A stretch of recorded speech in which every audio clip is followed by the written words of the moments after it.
Ayant informé Mohamed Sahaba de notre rencontre, il vous a envoyé ce message téléphonique. Je vais lire.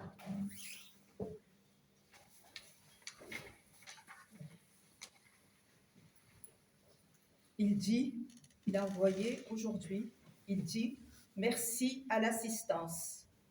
Merci aux amoureux de la parole de toute quête, où se fondent et se fécondent tous les domaines de l'esprit, dans le clair et l'obscur, dans la démesure et dans la circonception. » C'est le message de Mohamed Sahaba.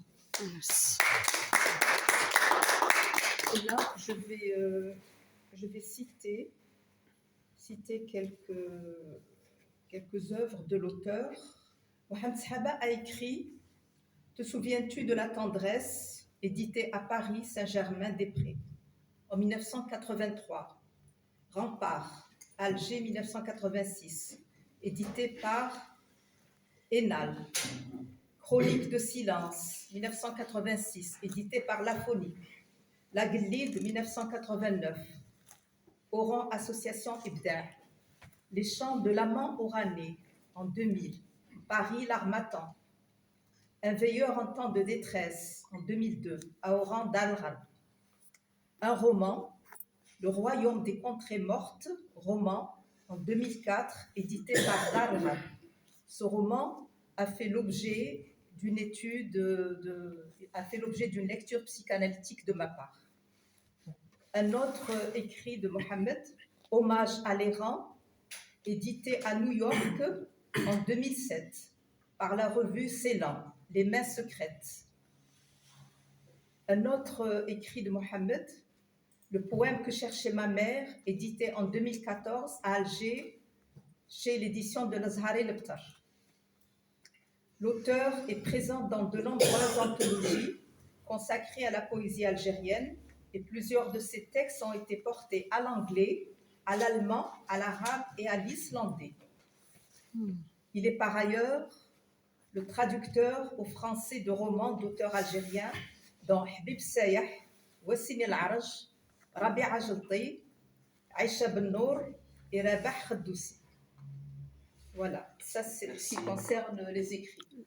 Si vous voulez qu'on continue à lire les poèmes, bon, je vais lire. Alors il y a un grand choix de poèmes. Elle va lire sa poésie.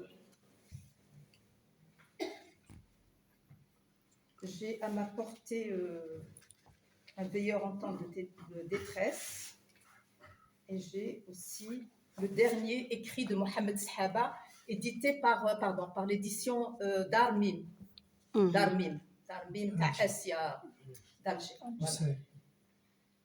De la naissance du pays à l'infini. D'accord. Qui a été présenté au théâtre d'Oran en 2002 avec la présence de Madame Essia.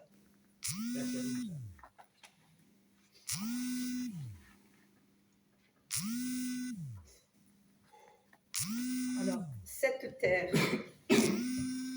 ce qui la mettra à mort, cette terre n'est pas dans tes augures de vent et d'achat. Elle est assez près du soleil pour que ces augures t'effraient.